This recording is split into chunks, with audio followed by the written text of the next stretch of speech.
The last day of Broncos training camp was the best day of Broncos training camp. Not only was it joint practice, the Denver Broncos took it to the Green Bay Packers at joint practice on really both sides of the ball. And I'll start with how practice ended. It's a move the ball situation, most important period of practice. Broncos offense starts with the ball on their own 40-yard line. They're down 3 points, minute 10 left, 1st and 10, and there's no timeout. So they need to get a field goal. A touchdown wins it, field goal ties it. Sean Payton is at least looking for a field goal here. Bo Nix starts off, and Bo Nix quickly moves down the field, has a 14-yard completion, followed by a 15-yard completion, followed by a 16-yard completion to get the team to the 17-yard line. They don't even need to bring Will Lutz out because they know he's going to make it. So success from Bo Nix going up against the Packers' first-team defense. Then we follow up with Jarrett Stidham, and he says, okay, you're going to go to the 17-yard line?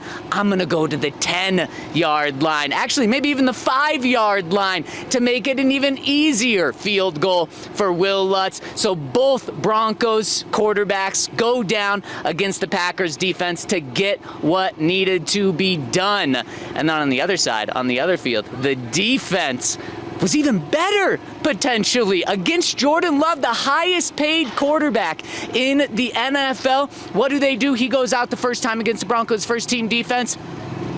He gets a single yard. He has 4 plays because you have to go for it on 4th down. 4 plays, gets 1 yard. The Broncos defense was that dominant, including excellent pass breakups from Jaquan McMillan. Riley Moss also almost had an interception off Jordan Love in that period, and so did Pat Surtain, which, by the way, Pat earlier in practice almost had another interception. The defense was flying around. The offense was great. And there was a little bit of back and forth throughout the rest of practice, but in the final gotta have it period, the Broncos offense and defense absolutely dominated the Packers. A lot of good reps for both teams and a lot of good video. You know, we got into a number of situations. Just finished talking with Matt. You know, I thought it went really well. Guys were good, competing. Overall, I was really pleased, and obviously, I've got a lot of film to look at. And if that wasn't good enough news for Broncos country, I've got even better news, maybe the best news of the day.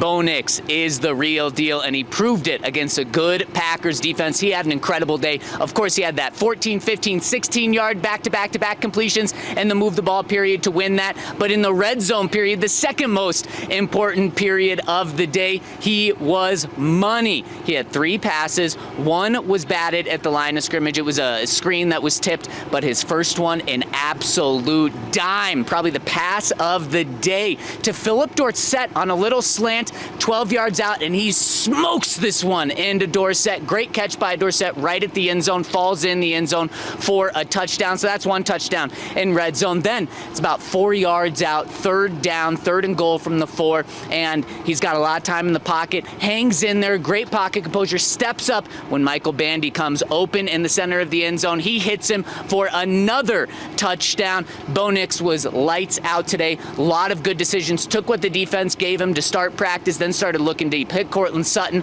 on about 20 yards downfield in a team period. Bo Nix was excellent, primarily going up against the Packers' starting defense. Yeah, it was good. It was definitely different playing against a different team at practice, but you know, I liked it. I thought everything was, you know, ran very smoothly, and guys, you know, getting in and out of the huddle and playing good, playing sharp football on both sides. I thought it was, you know, very clean and just a good day of practice. It's good. I mean, like I said, there's going to be a lot of video to watch. And, you know, there's 3rd down, there's red zone, and it's hard to give you an evaluation right now. I was pleased that the practice ran smoothly. I thought both teams did a good job of, you know, working with each other. And, you know, we said at the beginning, let's make sure we finish this thing getting better. We're healthy. The quarterbacks, you know, let's work together on this. And I thought Matt and his staff and our staff and both teams did a good job with that. Training camp's in the books. 18 practices are done. Joint practice is in the books. What's it all mean now? What's the next step? Sunday is the next step. 6 p.m. game against the Packers, where Bo Nix will make his first start as a Denver Bronco in Denver. He's going to play with the starters up until Sean Payton decides to pull the starters, and Jarrett Stidham will come in with the backups. Then Zach Wilson will come in with the third string, and I expect this quarterback competition to be done after that game, especially after Bo Nix's performance today. Sean Payton said after practice that this pretty much mattered just as much as a game, and Bo Nix was lights out. So he's got this job on lock. And what it means moving forward now is now we're kind of into regular season practices starting next week. Cut day is in about 10 days. Sean Payton said the Broncos are down to about 60 to 61 players. Of course, you got to cut to 53. So these next 10 days, it's about naming the starting quarterback, which is Bo Nix. That's done. And then it's about narrowing your roster, getting those final 7 to 8 cuts now. But training camp's over. The season is right around the corner. Let's go, baby.